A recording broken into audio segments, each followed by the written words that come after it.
Hey everybody, Adam Phillips here for Dynamite Entertainment, and I'm with my old buddy Shelly Fish here today to talk about Madballs versus Garbage Pail Kids. But before we get into it, please hit the like and subscribe buttons so you don't miss any of our upcoming content on the Dynamite Publishing page. Shelly, it's so good to have you here. Always a pleasure, my friend. Thank you, man. So Madballs versus Garbage Pail Kids. Let me ask you this. Why must they fight? What is happening? I know. In a kinder, gentler world, it would be Madballs embracing Garbage Pail Kids, but you know, they're not really the type for that sort of thing. Although some of them might be. Oh, really? I will tease. Yeah. Yes. What instigates this battle royale? Well, so I'll back up for a second. I'll say, so the battle royale is actually a bunch of different battle royales. So there's sort of the main underlying thing that runs through all four issues is there's this perfectly lovely, peaceful suburb somewhere where the Madballs and Garbage Pail Kids live in these dilapidated houses on the same street.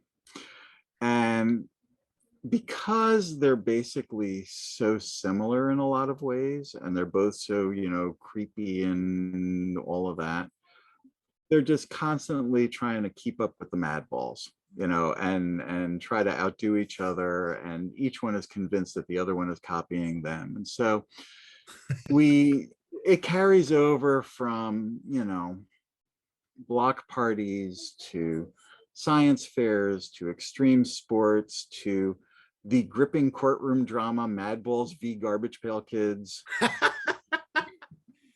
You know, and it's just constantly goofy, over the top, you know, Addams Family style kind of fun.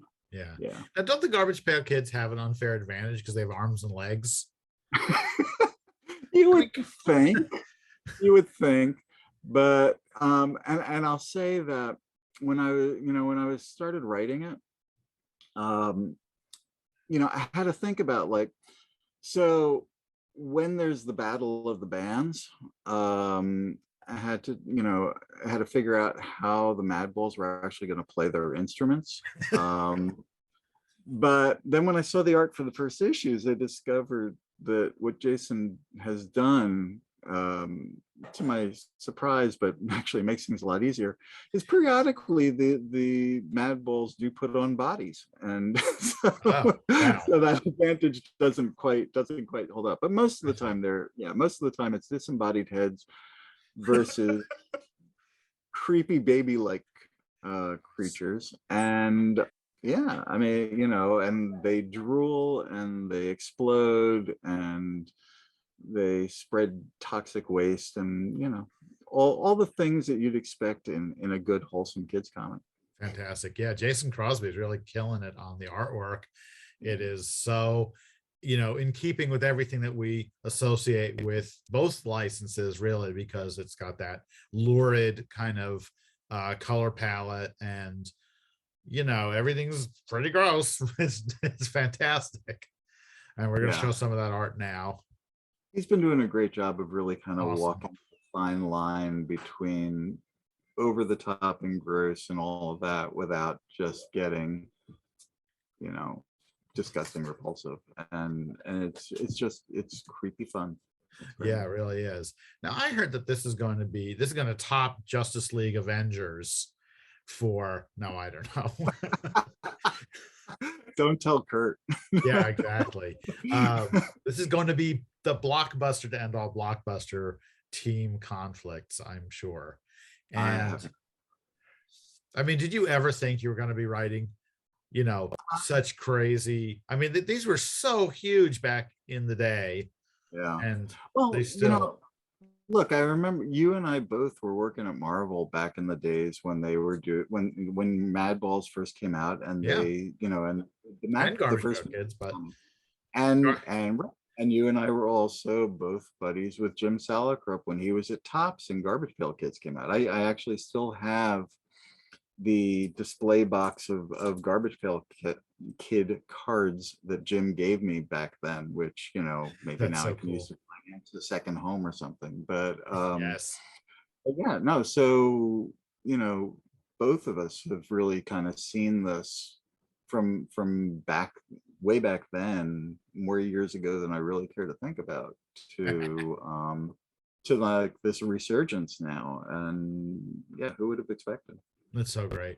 And we've got these fantastic covers we're going to show now by Joe Simcoe and James Groman worked on some of the wraparound with him.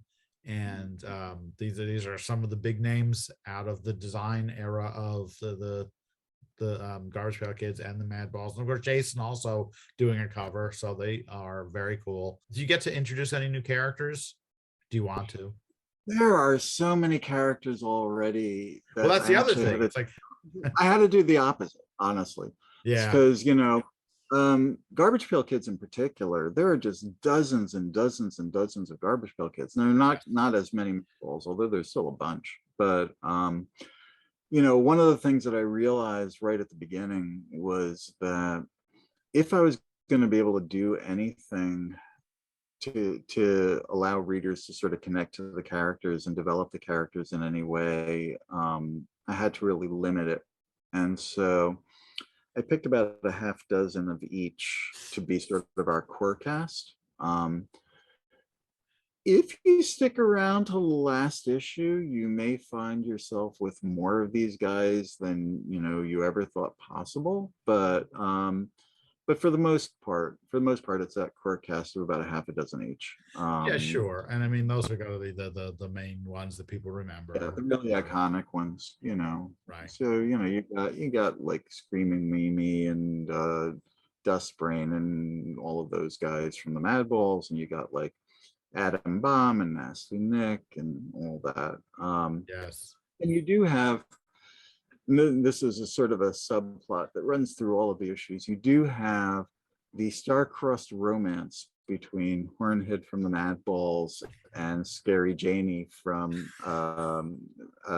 Scary Carrie Oh, yeah, yeah, yeah. Scare Carrie. Scary Carrie from the Garbage Pail Kids. Of course, And it had to be.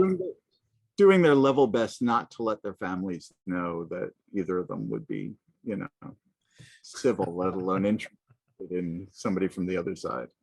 When the Madball parents get mad at the Madball Kids, do they say, roll to your room? Maybe. I don't know. No, but when one of them flies through the window, they might not give it back. Very, very cool. I can't wait to read this. It sounds like insane fun, the kind you specialize in. And yeah, maybe, you know, we're going to keep our fingers crossed that this goes so well that they're going to be asking for a sequel. You never know. You never know. Let's hope. Well, Yeah. Sholly, it is awesome talking to you. I'm so glad we got a chance to chat about this madness. And yeah, we look forward to it. Thanks so much for making time. Thank you for doing it. All right. Take care. All right. Bye-bye.